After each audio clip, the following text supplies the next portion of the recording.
Good morning students. BEd second year के fourth paper creating an inclusive school चतुर्थ प्रश्न पत्र समावेशी विद्यालय का सृजन करना की कक्षा में आप सभी का हार्दिक स्वागत और अभिनंदन है। हमने पिछली कक्षा में यूनिट सेकंड का टॉपिक सेकंड किया था और अब यूनिट सेकंड का थर्ड टॉपिक शुरू कर रहे हैं। तो जो थर्ड टॉपिक है वो यूनेस्को को लेकर है। जैसा कि आप सभी को पता है कि यूनेस्को के full form United Nation Educational Scientific Cultural Organization इसकी फुल फॉर्म है। ये जो यूनेस्को है ये यूएनओ का एक यूएनओ से संबंधित एक संगठन है और इसकी स्थापना 16 नवंबर 1945 में की गई। शिक्षा, वैज्ञानिक और सांस्कृतिक कार्यक्रम से संबंधित एक संगठन है। हमने जो हमारा जो थर्ड जो टॉपिक है यूनिट सेकंड का, इसमें नियोज्य व्यक्तियों के अधिकारों से संबंधित यूनेस्को के अभिसमय यानी कि सम्मेलन और उसकी घोषणा और उसके सुझाव हैं। United Nation Education Scientific and Cultural Organisation की convention, declaration, recommendation related in right of person with disable, जो नियोज्य व्यक्ति हैं उनके अधिकारों से संबंधित अभिसमय, घोषणा एवं सुझाव के बारे में ये हमारा टॉपिक है। तो ये जो संगठन है वो यूनेस्को है, जो संयुक्त राष्ट्र संघ से संबंधित एक संगठन है जो शिक्षा से, विज्ञान से और संस्कृति आदि से संबंधित सुझाव प्रस्तुत करता है। साथ ही यूनेस्को द्वारा जो नियोज्य, डिसेबल और विकलांग, हैंडीकैप्ड व्यक्ति है, बालक हैं, उनके बारे में अनेक प्रकार के अभिसमय या सम्मेलन हुए। उनमें उनके द्वारा जो सम्मेलन हुए उस पर जो निर्णय लिए गए, सुझाव दिए गए और घोषणाएं प्रस्तुत की हैं, जो कि इनके अनेक अधिकारों से संबंधित हैं। जो डिसेबल चिल्ड्रन हैं या पर्सन हैं, व्यक्ति हैं, बालक हैं, उनके अधिकारों से संबंधित हैं। और जो ये अधिकार हैं, हम इन अधिकारों को कुछ बिंदुओं में करेंगे, जिसमें से जो पहला बिंदु है वो शिक्षा के लिए परिवार का समर्थन है। Support of family for education, शिक्षा के लिए परिवारों का समर्थन है कि एक बालक तभी शिक्षा प्राप्त कर सकता है जब परिवार उसको सपोर्ट करेगा या उसका समर्थन करेगा। तो यूनेस्को का जो सम्मेलन हुआ उसमें ये बात कही गई या यूनेस्को द्वारा ये सिफारिश की गई कि यूनेस्को के अनुसार शिक्षा के लिए परिवार के सभी व्यक्तियों का समर्थन अपने विकलांग और नियोज्य सदस्य के लिए अनिवार्य रूप से होना चाहिए। अर्थात जो नियोज्य व्यक्ति हैं, विकलांग बालक हैं, असक्षम बालक हैं, उसको शिक्षित किया जाना, ऐसा सभी परिवार के सदस्यों को किया जाना चाहिए। सदस्यों का समर्थन होना चाहिए। जिस प्रकार हम सामान्य बच्चों को शिक्षा देते हैं उसी प्रकार उन नियोज्य और असक्षम व्यक्तियों को भी या बालकों को भी शिक्षा प्रदान की जानी चाहिए। ऐसा परिवार के सभी सदस्यों को समर्थन करना चाहिए। ऐसा नहीं है कि जो विकलांग बालक हैं, असमर्थित बालक हैं, हमारी उसके बारे में ऐसी राय कभी कतई नहीं होनी चाहिए कि अमुक बालक विकलांग है, असक्षम है, नियोज्य है, तो इसको एजुकेट करके या इसको शिक्षा देकर क्या फ़ायदा है।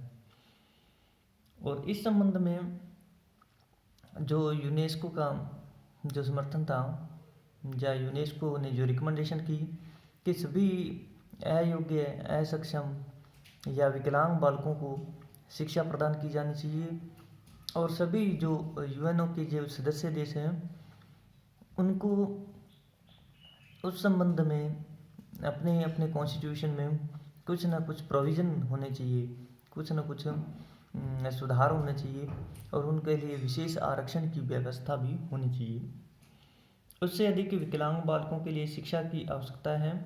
सामान्य बालकों से अधिक विकलांग बालकों की आवश्यकता होती है। शिक्षा को प्राप्त करने का अधिकार होना चाहिए उनका।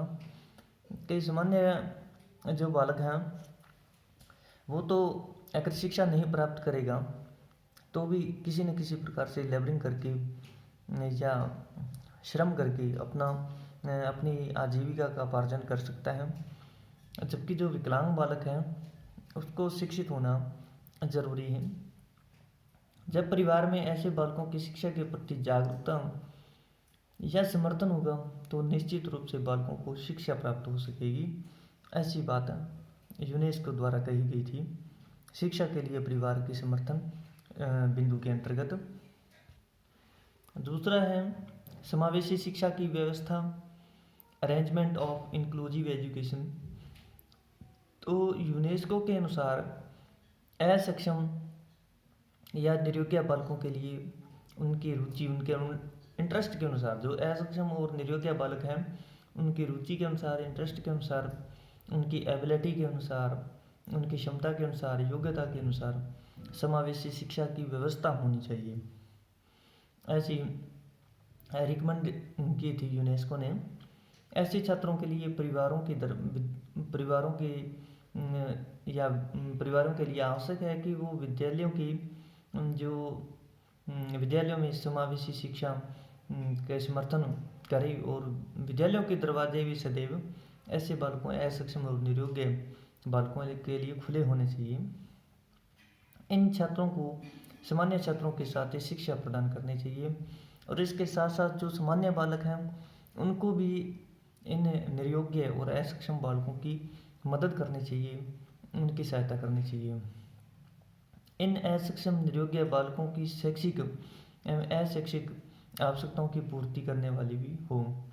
साथ ही जो स्कूल प्रशासन है, जैसे अध्यापक हैं, प्रधानाध्यापक हैं और सामान्य बालक हैं, उन सभी बालकों को, ऐसे बालकों की सहायता करें और उनमें हीन भावना का विकास न हो किसी तरह से, ऐसे प्रयास करने चाहिए। इसके बाद तीसरा बिंदु जिसकी यूनेस्को ने रिकमेंडेशन की थी वो था समावेशी विद्यालय का सृजन। सीधी सी बात है कि जो यूनेस्को के अभिसमय हुए, यह सम्मेलन हुए और उसके बाद जो घोषणा की उसमें तृतीय बिंदु था वो महत्वपूर्ण बिंदु था। इन्होंने कहा था कि समावेशी विद्यालयों का सृजन होना चाहिए, creation of inclusive schools. UNESCO के अनुसार प्रत्येक विद्यालय को समावेशी सुविधाओं से संपन्न बनाया जाए।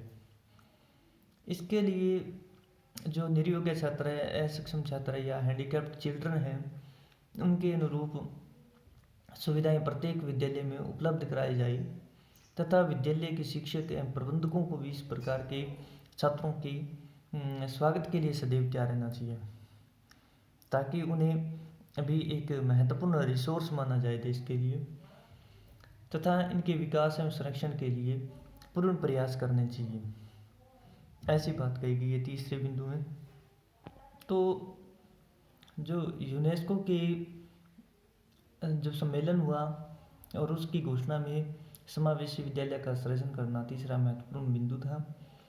और समावेशी विद्यालय ऐसा होना चाहिए जिसमें सभी प्रकार के बालकों का बिना किसी भेदभाव के सब बालकों को समान रूप से प्रवेश दिलाएं और समाज के व्यक्तियों को भी उनका सहयोग करना चाहिए प्रवेश दिलाने में, क्योंकि हम आगे पढ़ेंगे बालकों के अधिकारों के बारे में, तो उनके अधिकार हैं जो उसके बारे में भी उनको जागरूक करना चाहिए। चौथा बिंदु है भेदभाव का अभाव, लैक ऑफ डिस्क्रिमिनेशन। तो लैक ऑफ डिस्क्रिमिनेशन, भेदभाव का अभाव का मतलब है कि समावेशी विद्यालय के सृजन के बाद उन बालकों को बिना किसी भेदभाव के उनका प्रवेश सुनिश्चित किया जाना चाहिए। ऐसा नहीं होना चाहिए कि अमुक बालक हैंडीकैप्ड शिक्षा प्राप्त करके क्या करेगा, या किसी भी जाति के आधार पर, लिंग के आधार पर, धर्म के आधार पर, या अक्षमता या निर्योग्यता के आधार पर बालकों में किसी प्रकार का भेदभाव नहीं होना चाहिए।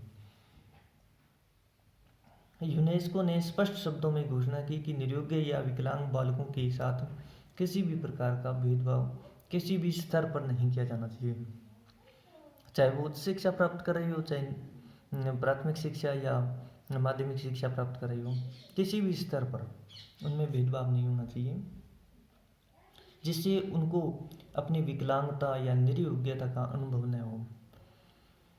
साथ ही इसी आधार पर उनको सामान्य बालकों के साथ सभी स्तरों पर शिक्षा प्रदान करने के तथ्य को भी स्वीकार किया जाना चाहिए। प्रत्येक विकास का अवसर भी सामान्य छात्रों की भांति उन्हें उपलब्ध होना चाहिए। इसका विशेष रूप से ध्यान रखा जाना चाहिए, बिना किसी भेदभाव के।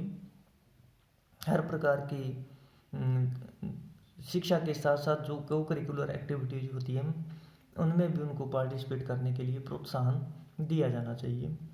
ऐसी बात चौथे बिंदु में कही है यूनेस्को के सम्मेलन में। और पांचवा बिंदु है समस्याओं का समाधान, सॉल्यूशन ऑफ प्रॉब्लम्स। कि जो असक्षम, निरयोग्य या पिछड़े बालक हैं, जो सामान्य बालकों से भिन्न हैं, इन निरोग्य बालकों की समस्याओं का समाधान प्रत्येक लेवल पर, प्रत्येक स्तर पर आशावादी दृष्टिकोण के साथ होना चाहिए। कि जो भी समस्या आती है, मान लो कि कोई बच्चा ब्लाइंड है या पार्टली ब्लाइंड है, तो उस बच्चों की अक्षमता के अनुसार उन्हें कक्षा में स्थान दिया जाना चाहिए। जो बच्चा हैंडीकैप्ड है, शारीरिक रूप से विकलांगता है, तो उसकी समस्या का भी समाधान होना चाहिए। इस हेतु गार्जियंस को, माता पिता को, अभिभावकों को, स्कूल प्रशासन को और सामाजिक व्यक्तियों को ध्यान रखना चाहिए और उनमें उनकी जो समस्या है कि जो पार्टली ब्लाइंड है उसके लिए स्पेक्स की या चश्मा की व्यवस्था होनी चाहिए, यंत्रों की व्यवस्था होनी चाहिए। जो विकलांग है, जो चल फिर नहीं सकता, उसके लिए कृत्रिम टांगों की व्यवस्था होनी चाहिए। और जो असक्षम है उसकी जो भी समस्या है उसको दूर करने का प्रयास करना चाहिए। इसके लिए विद्यालय और समाजसेवी संस्थाओं को आगे आना चाहिए, क्योंकि शिक्षा तथा समाजसेवी संस्थाओं में उदारता की भावना पाई जाती है। उदारता की भावना पाई जाती है और इनकी समस्याओं के समाधान के उपाय तब तक खोजते चाहिए जब तक निरोग्य छात्र संतुष्ट न हो जाए। कि सीधी सी बात है कि जो भी बालक है जो समावेशी विद्यालय में शिक्षा प्राप्त करने के लिए आया है, उसकी जो भी समस्या है उसकी समस्याओं का समाधान खोजना चाहिए और फिर उसकी समस्या को दूर करने का प्रयास करना चाहिए। और ये कार्य कौन करेगा? अमुक बालक के माता पिता, अमुक बालक के स्कूल प्रशासन को और अमुक बालक के सोसाइटी या समाज में रहने वाले लोगों को, समाजसेवी संस्थाओं को और सरकार को इस संबंध में उसकी समस्याएं दूर करने के प्रयास करने चाहिए। हमारी जो इंडियन गवर्नमेंट है, भारतीय जो सरकार है, वो इन बालकों की इन समस्याओं का समाधान खोजने के लिए प्रयासरत रहती है। जैसे कोई विकलांग बच्चा है, चल फिर नहीं सकता, तो उसके लिए हमारी सरकार ने ट्राईसाइकिल देने की व्यवस्था की है और उनमें जो निर्योग्यताएं पाई जाती हैं उनको दूर करने का प्रयास करती है। तो आज की कक्षा में इतना ही, शेष कल जारी रहेगा। धन्यवाद।